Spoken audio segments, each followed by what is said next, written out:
ताजा हालात आप सभी दर्शकों तक रखने के लिए हमारे दो सहयोगी इस वक्त जुड़ रहे हैं।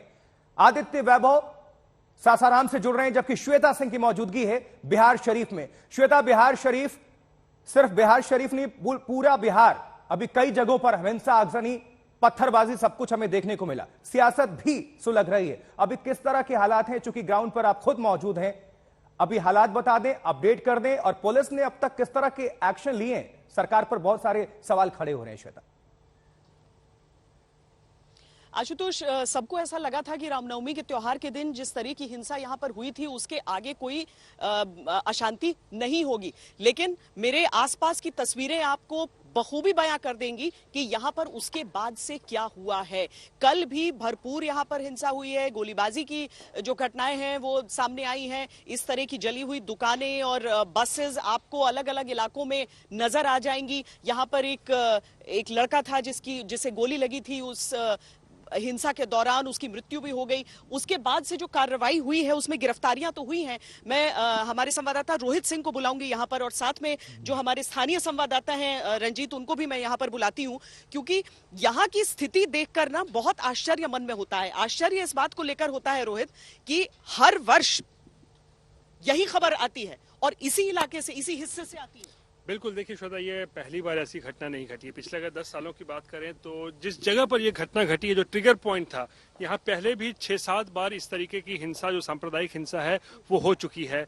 पिछले साल हालांकि ऐसी घटना नहीं घटी। पिछले साल क्या हुआ था, तमाम जो घर थे दोनों तरफ, जिस सड़क से शोभा यात्रा निकलती है, वहाँ पुलिस की अच्छी खासी जो है वहाँ पे बहाली की गई थी, तो कोई घटना नहीं घटी। लेकिन इस बार बताया जा रहा है कि पुलिस की कहीं ना कहीं कोई लापरवाही, कोई चूक जरूर हुई, जिसके कारण से जिस जगह से शोभा यात्रा निकल रही थी वहीं पर जो है पूरी घटना घटी है। यानी कि कहीं ना कहीं कोई लापरवाही जरूर रही होगी, और ये प्रशासन को समझना चाहिए था कि जिस जगह पर 6-7 बार पहले भी हो चुका है वहां पर और ज्यादा पुलिस बल की तैनाती की जाए, ताकि ऐसी घटना न हो। तो अगर ये लापरवाही हुई है तो क्यों हुई है, ये बड़ा सवाल है श्वेता। नहीं, सबसे बड़ी चीज ये है, देखिए आशुतोष, आपने भी सुना होगा जो सियासी बयान आते हैं उसमें कहा जाता है कि अरे शोभा यात्रा भी निकालना एक नया ट्रेंड हो गया है। नया नहीं है, इन इलाकों में निकाली जाती रही है शोभा यात्रा। बिल्कुल, कई वर्षों से शोभा यात्रा निकाली जाती है, काफी शांतिपूर्ण रहा, लेकिन पिछले कई वर्षों से यहाँ पे जिस क्षेत्र पे दंगा हुआ वहाँ पे हंगामा हुआ करता है। गिरफ्तारी कितनी हो गई? अभी तक 80 से ऊपर गिरफ्तारी हो गया है। हाँ जी, 10 से अधिक को FIR हुआ है। अब बीती रात्रि से जब से गोली चला है 6 इलाकों में, तब से अभी तक 38 से अधिक गिरफ्तारियां हो चुकी है। और एक जो पहाड़पुरा से जहाँ से शुरू हुआ, खासगंज, बनौलिया, सोसराय, सब जगह एकाएक रात में गोलियां चलनी शुरू हुई। अब तक 38 से अधिक गिरफ्तारियां हो गया है। और बता दें कि 50 मीटर की दूरी है जहां पे दंगा होता है। और पिछले वर्ष काफी संख्या में फोर्स था, कुछ नहीं हुआ। इस बार फोर्स की संख्या देखने को नहीं मिला, काफी कम संख्या में फोर्स। सबसे बड़ी बात कि यहाँ के जो SP हैं, दंगा से पहले, हंगामा से पहले लोग फोन करते रहा कि सर पत्थर जमा हो रहा है, यहाँ पे हंगामा होने वाला है, फोन नहीं उठाया, DSP ने फोन नहीं उठाया। तो सबसे बड़ी, लेकिन इस तरह की चूक, और जब भी हम देखते हैं कि इस तरह की चीज कोई होती है आशुतोष, तो हमेशा उसके पीछे कोई बहुत बड़ी लापरवाही जरूर होती है। और यहाँ पर भी इस पूरे मामले में वो लापरवाही देखने के लिए मिल रही है। कार्रवाई तो हो रही है, गिरफ्तारियां हो रही हैं, दबिश दी जा रही है, लेकिन ये समझिए कि रोज फिर वो बंदूकें कहां से निकल आती हैं? क्या इतने लोगों के पास वो लाइसेंसी हथियार घरों में रखे हुए हैं कि आप निकाल कर बंदूक तान दे रहे हैं, गोलियां चला दे रहे हैं, फायरिंग कर दे रहे हैं? कितने राउंड लगभग हुई है? लगभग 100 राउंड गोलियां चली, लगभग 100 राउंड। कोई मामूली चीज नहीं है रोहित, ये कोई मामूली चीज नहीं है कि अगर इतनी संख्या में हम देखें कि इतनी ज्यादा गोलियां कहीं पर चल जाएं, हथियार लोगों के पास रहे, सब वैध हथियार होंगे क्या? जी बिल्कुल नहीं, ऐसा ये कहना बिल्कुल गलत होगा कि जिनके पास से भी बंदूकें निकल रही हैं या जो गोलियां दाग रहे हैं वो लीगल हथियार होंगे, ऐसा नहीं हो सकता है। देसी कट्टा भी हो सकता है। लेकिन सवाल ये उठता है, देखिए कल पहाड़पुरा में, कल दिन भर यहाँ शांति थी, हम यहाँ आए थे, दिन भर शांति थी, कुछ भी नहीं हुआ। शाम के वक्त 8 बजे अचानक से जो है हिंसा भड़की, और पहाड़पुरा का जहाँ का जिक्र किया जा रहा है वहां पर जो है गोलियां चलनी शुरू हो जाती है। और उसी जगह पर 1 घंटे पहले फ्लैग मार्च हुआ था। DM और SP के नेतृत्व में पहाड़पुरा इलाके में ही फ्लैग मार्च हुआ। पूरी पुलिस बल जो है वहां से उस इलाके का पेट्रोलिंग करके आता है, और 1 घंटा के बाद वहां पर गोलियां चल जाती हैं। 2 समुदाय के बीच में ताबड़तोड़ 1 दर्जन फायरिंग होती है, 1 राउंड होती है, 3 लोग को गोली लगती है, उसमें से 1 युवक की आज मौत हो गई है पटना में। तो आप समझ जाइए ना कि किस तरीके से जो उपद्रवी हैं और जो हिंसा को अंजाम दे रहे हैं, उनके मंसूबे कितने बुलंद हैं, वो किस तरीके से हैं, और शायद शह भी मिल रहा है। देखिए ये पूरा जो खाक हुआ इलाका, जहां से आप धुआं भी उठता, कुछ हिस्सों से देख लेंगे उधर, खासकर मोजेनगर दिखाएं आपको, तो वहां पर आपको धुआं उठता हुआ भी अभी भी दिख जाएगा, आग भी लपट जो है धधक जाती है थोड़ी थोड़ी देर में। तो कमोवेश स्थिति ऐसी ही है आशुतोष पूरे बिहार शरीफ में।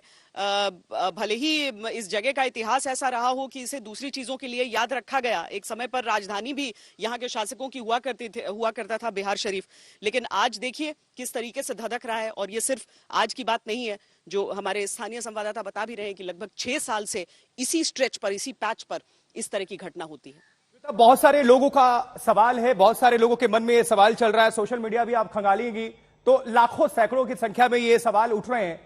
ये नया फैशन जो ट्रेंड आप भी बता रही थी, उसी में थोड़ा ऐड ऑन कर दूं कि ऐसी पुलिस की तैयारी क्यों नहीं होती कि अगर मस्जिद से ताजिया निकल सकता है तो मंदिर से ताजिया निकल सकता है तो मस्जिद से शोभा यात्रा क्यों नहीं निकल सकती? रॉ या इसरो का वो कार्यालय थोड़ी है जहां गुप्त सूचना होती है या संवेदनशील इलाका हो। पुलिस को अपनी तैयारी करनी चाहिए और उस तैयारी के मद्देनजर लोग बाहर निकलें, सब कुछ सुनिश्चित करें। पुलिस प्रशासन सरकार का कर्तव्य क्यों है? पुलिस को सैलरी भी इसलिए मिलती है, लेकिन इसके पीछे क्या आपको लगता है कि कुछ साजिश हो सकता है? इस सुलगते सवाल जो खड़े हो रहे हैं करके वो यही बता रहे थे, 2 सालों की तुलना करके यही बता रहे थे कि आपको मालूम है कि एक स्ट्रेच अगर नोटोरियस है वहां पर होती है इस तरह की चीजें, और शोभा यात्रा यहां पर सालों साल से निकलती आई है। कोई पहली बार ऐसा नहीं है कि कोई ट्रेडिशन यहां पर नया शुरू हुआ था। रामनवमी के मौके पर शोभा यात्रा होनी थी, रूट हर जगह मार्क थे पूरे में। मैं आपको अगले हिस्से में आगे अब यहां से जाकर दिखाऊंगी वो हिस्सा जहां पर पूरे में होर्डिंग्स पोस्टर्स लगे हुए हैं और आपको मालूम है किस इलाके से होते हुए ध्वज लगे हुए हैं धर्म के, तो उनको आपको पता है कि उसी हिस्से से होकर निकलना है। अब आपको मालूम है कि एक स्ट्रेच प्रॉब्लमैटिक एरिया है, पिछले साल आपने वहां पर पुलिस लगा ली, इस साल क्यों नहीं लगाई? तो ये चीजें तो लोगों के मन में सवाल उठेंगी और उठने भी चाहिए। तो एक तरह से खारिज कर देना ऐसे कि नहीं ये तो नया ट्रेंड है या फिर हमें नहीं मालूम था या फिर हथियार लहराए गए इसलिए ये चीज हुई। टकराव की शुरुआत कैसे हुई, उन सब चीजों की तय तक जब तक कोई नहीं जाएगा, जब तक ये नहीं समझ में आएगा कि इसके बीज कहां पर पड़े हैं, तब तक फिर आप उस चीज को ट्रीट कर नहीं सकते हैं। या तो फिर आप करना ही नहीं चाहते हैं, हो सकता है कि आप चाहते ही ना हो कि इसका कोई नतीजा निकले। और इसीलिए अगर ये सवाल उठ जाते हैं कि सियासत कहीं इसमें तो नहीं होती, तो क्या गलत इस सवाल में हो जाता है? इस तरह की चीजें हो रही हैं और वो प्रत्यक्ष यहां पर नजर आ रही हैं।